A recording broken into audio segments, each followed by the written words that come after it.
You know, you've been around this place a fair while. 2019, Labor copped it at the election. They're spooked when it comes to housing concessions, aren't they? I'm not so sure in that 2019 whether that negative gearing was the issue? it was the issue when it come to bill, and I say that politely. I really don't. And we're now 5 years on. We've been through COVID. We have some real issues out there. We see more people homeless. We see people who cannot afford their mortgages.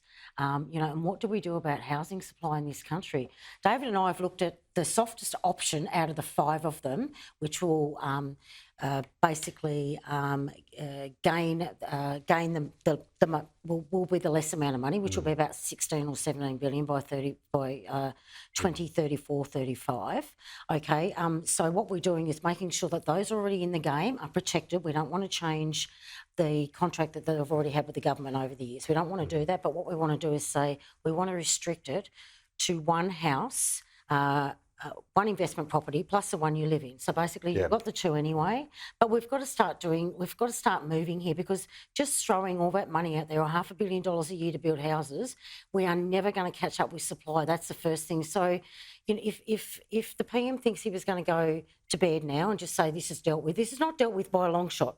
We have a housing shortage and will continue to get worse. We've got to put other things in the mix. So this is also, this research that you've released today also shows that it will boost supply because you get less investors and actual rental properties being sold off as well. So the PBO suggests supply would increase. Yes.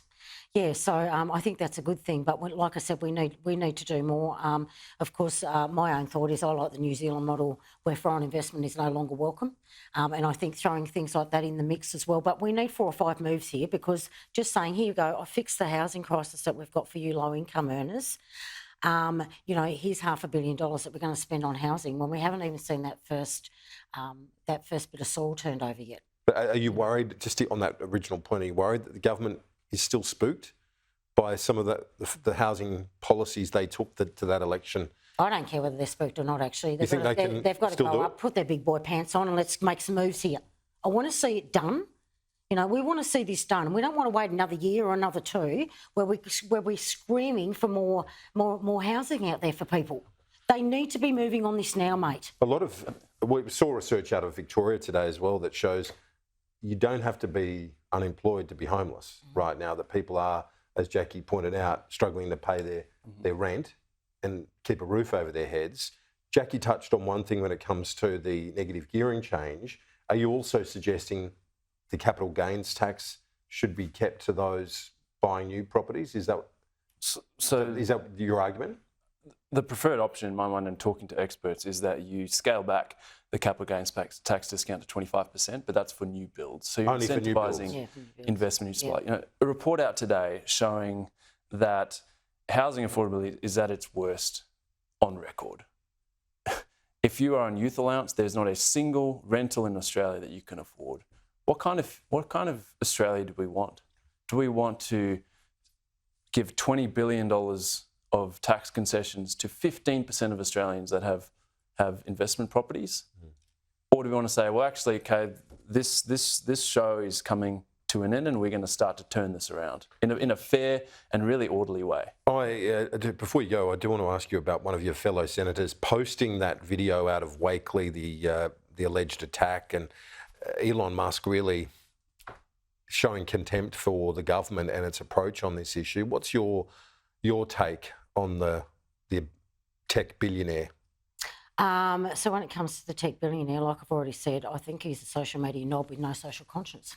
He has absolutely no social conscience. Someone like that should be in jail and the key be thrown away. That bloke should not have a right to be out there on his own ideology platform and creating hatred, showing all this stuff out there to our kids and doing all the rest. I'm very interested to watch what the US is going to do with TikTok and how far that they can do with trying to get rid of that platform as well. So I think we're all watching on the United States at the moment to see what they're doing. But seriously, if we can move, and if that means in the next sitting that we can shut him down from doing this, because this is happy to kick them out? Disgraceful. You kick the platform out? I don't give a stuff about the platform. I'm happy to go off the platform today, to be honest with you. I already have a list of all you journalists I don't even know why we're on the platform. But I say this to everybody else. I'll be switching off X today. I'll be doing that before I get to the airport this afternoon. And I suggest that the other 226, there's 227 members of parliament do the same thing and show them that you mean business. Because when you want to lead by example, it has to happen from here. It has to happen from here. So start switching off X.